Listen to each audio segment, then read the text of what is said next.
Live from downtown Detroit, home of WDIV and Click on Detroit, Local 4 News at 5 starts now. Well, the commute is wet again, but the temperature's a whole lot different than what we dealt with yesterday. Find out when we'll finally shake the showers. Okay, Ben, police launch a new crackdown today all across Metro Detroit, and we're taking you along with them on patrol. And it's only used when there is a violent crime. The latest blow to Chief Craig's fight to use facial recognition comes from one of his most vocal opponents. Analysts need to be African Americans, not people that are not. Outspoken Congresswoman Rashida Tlaib tells Chief Craig she feels only black analysts should review cases. Tonight, the chief is firing back. Insulting. Yeah, Chief Craig is not mincing words over the comments made by the freshman representative and vocal opponent of facial recognition. This is an issue that many thought had already been settled, but the controversy heating up again. Sandra Ali spoke with both the Congresswoman and the chief today. Sandra. Devin, Kimberly, you're exactly right. We did. We talked to both of them late this afternoon. And if you've been following this issue for the last few months, you know people have been so emotional on both sides. Chief Craig has invited lawmakers, reporters, and photographers to tour the real-time crime lab. That included Congresswoman Rashida Tlaib, who he invited back in August after they battled about the issue on Twitter. Tlaib accepted the invitation on Monday, and the Detroit News recorded it all on video. Analysts need to be African Americans, not people that are not. On Monday, during a tour of the Real-Time Crime Center with the Detroit News, Congresswoman Rashida Tlaib told the chief she feels the department needs to use black analysts as part of the facial recognition team. I think non-African Americans think African Americans all look the same. The controversial comments captured national attention. We caught up with both the chief and the Congresswoman today. The chief not happy with Tlaib's comments. But the fact that she made that statement, what does that say to the members of this department who are analysts, who are trained, who are white, that they in some way can't do their job professionally? That's insulting. This is me protecting my residents. My residents ask me to do my job, and my job is to make sure they're not going to be misidentified and detained or falsely arrested because he's using broken technology. But here's what's troubling. As a police chief who happens to be African American in this city, if I made a similar statement, people would be calling for my resignation right now. We know that. So is it a double standard? And that's the number one question I have. We repeatedly asked Tlaib today if she stands by her comment. I stand behind my comments that facial recognition technology is broken and that relying on an analyst that might not be reflective of the suspect is flawed in itself as well. Now, we should point out, Tlaib insists she believes the technology overall is flawed. We asked Chief Craig if this crime-fighting tool is worth the fight. Coming up ahead at 5:30, we are going to take a closer look inside the Real-Time Crime Center, and you will hear his answer to that question. A lot of people have talked about the invasion of privacy issue. She seems to believe the technology just doesn't really work, right? She believes the technology doesn't really work. She also feels that this technology in the wrong hands could lead to a lot of issues, which she also, you're going to hear more from that coming up at 5:30. We'll look forward to your report then. Thanks, Sandra. All right, 4 Live radar shows the rain just kind of sticking around. And after a record-setting day yesterday, temperatures are now crashing. Let's get over to Ben. We going to be done with the rain here anytime soon? Unfortunately not, guys. At least it's not going to be quite as heavy as some of those downpours that we saw yesterday. But, man, those temperatures, what a difference. We didn't see anything close to this color yesterday. 50s and 60s out there. These are current numbers. And when you do the math from yesterday, that's almost 30 degrees colder than it was at 5 p.m. yesterday at Metro Airport. A little bit less of a difference here in the North Zone. Remember, that's where that heavier rain was, kept temperatures down there compared to the rest of the area yesterday. 4 Live radar shows that the rain is out there. It's fairly light, but we're likely to see this at least to the evening commute and then may get a little bit of a break overnight before another round comes in tomorrow. The good news is temperatures not falling very far as we get through the evening, so we'll look at where they go for the weekend and when that rain finally shuts off in just a few minutes, guys. Right, Ben. Our other top story here at 5, the grace period is over. Today begins the ban on flavored e-cigarettes in Michigan. But that doesn't mean there will be much enforcement right now. Jason Colthorpe went along with police today and is here to explain to us why that is, Jason. Yeah, police want to educate store owners right now, guys, more than hit them with fines and misdemeanors. But they want citizens to know if you see businesses selling them, call police, and they will enforce this ban immediately.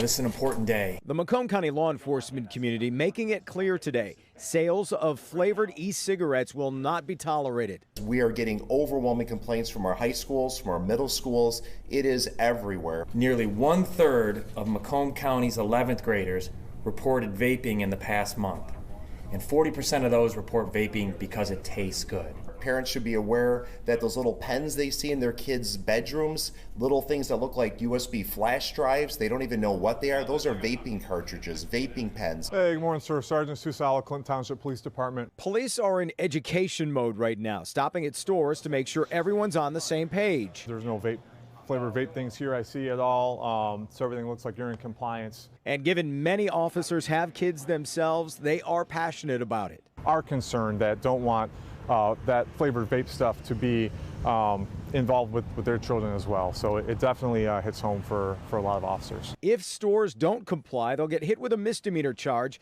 and a fine per item that can really add up. But police can't stop online sales, which means kids can still get their hands on flavored vape products.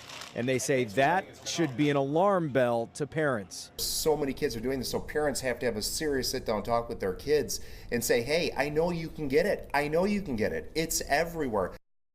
And that's very important. Parents should take note of that. The scarier part of this is when kids go online to get this. No one knows what they're getting. Police and doctors have horror stories of what this stuff is laced with. And I've heard the words today, formaldehyde and cyanide, and it's leading to injuries and death. And if those words don't scare you, nothing will. Yeah. Now, all of that said, there is another side to this. And simply put, it's all of the adults who like to vape these flavors as well. At 6 o'clock, we're going to talk to a vape shop manager who says they don't know how they'll be able to stay afloat without selling this, like half their business.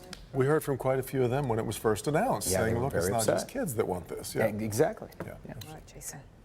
A Battle Creek man is now the 4th person to die from the mosquito virus Triple E. 79-year-old Stan Zollner died today. We're told he had been in a coma since he got the virus back in early September. His family says he was sick for weeks with flu-like symptoms. 9 people in Michigan have been confirmed to have Triple E since July. And meanwhile, in response to the outbreak of Triple E, counties across Michigan are spraying a pesticide to kill mosquitoes. A part of Washtenaw County that you see here will be sprayed with that pesticide tonight, weather permitting, of course. The area is being sprayed because of a confirmed animal case of Triple E nearby. The spraying will start at dusk and end by 4:30 tomorrow morning. Let's get to breaking news from downtown Detroit now. The owner of 3 dogs that mauled and killed a 9-year-old girl is headed to trial. Yeah, Pierre Cleveland is charged with murder and involuntary manslaughter in Emma Hernandez's death. In court, neighbors testified that the dog strayed from Cleveland's yard and scared them. Cleveland was emotional in court, crying as he talked about what happened. He testified he usually kept them inside when he left, but left them out the day Emma was killed. The standoff between the Trump administration and House Democrats ramping up. President Trump fired up and fighting. Alice Barr is in Washington with the latest developments in the impeachment inquiry. Good evening, Alice. Good evening. President Trump and House Democratic leaders traded some fiery words today with the president's frustration over the impeachment inquiry on full display.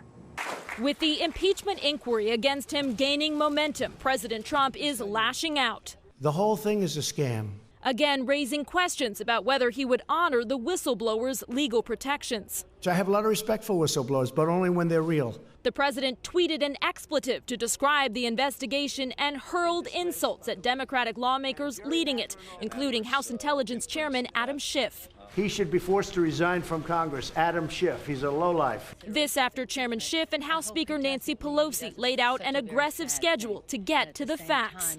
This is about the facts relating to the Constitution and that is how we will proceed. House Democrats announced today they will subpoena the White House for documents related to the president's July phone call with the leader of Ukraine, in which the president sought damaging information about political rival Joe Biden. Secretary of State Mike Pompeo acknowledging today he was on that call after hedging since this story broke. As for was I on the phone call, I was on the phone call. In a surprise move today, the State Department Inspector General asked to meet with House committee staffers to go over Ukraine-related documents, all while Secretary Pompeo is insisting State Department lawyers have to be present in any of his staff's depositions to protect sensitive information.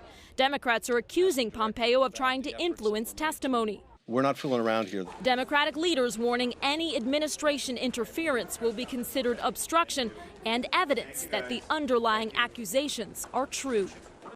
The former U.S. Special Envoy to Ukraine is set to testify before lawmakers tomorrow. He resigned late last week, so he may be able to speak more freely. In Washington, Alice Barr, Local 4.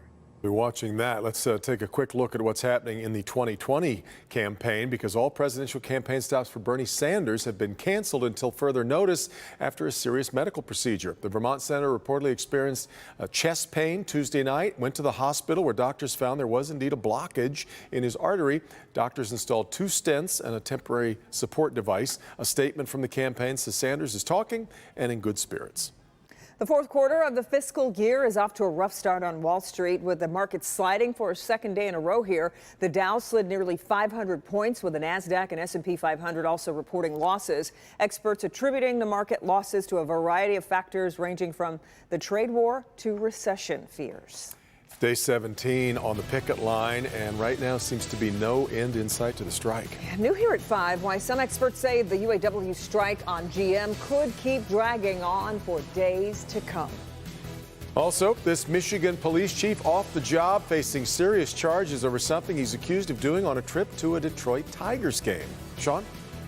Detroit firefighters put a massive fire out right here, and 3 days later, civilians came by and they found a body in the debris. Monday, his mother called me saying, our son's missing. He ain't come home. He ain't been to work. Tonight, family members say the remains belong to a man who was missing out of Clinton Township. We'll have the very latest.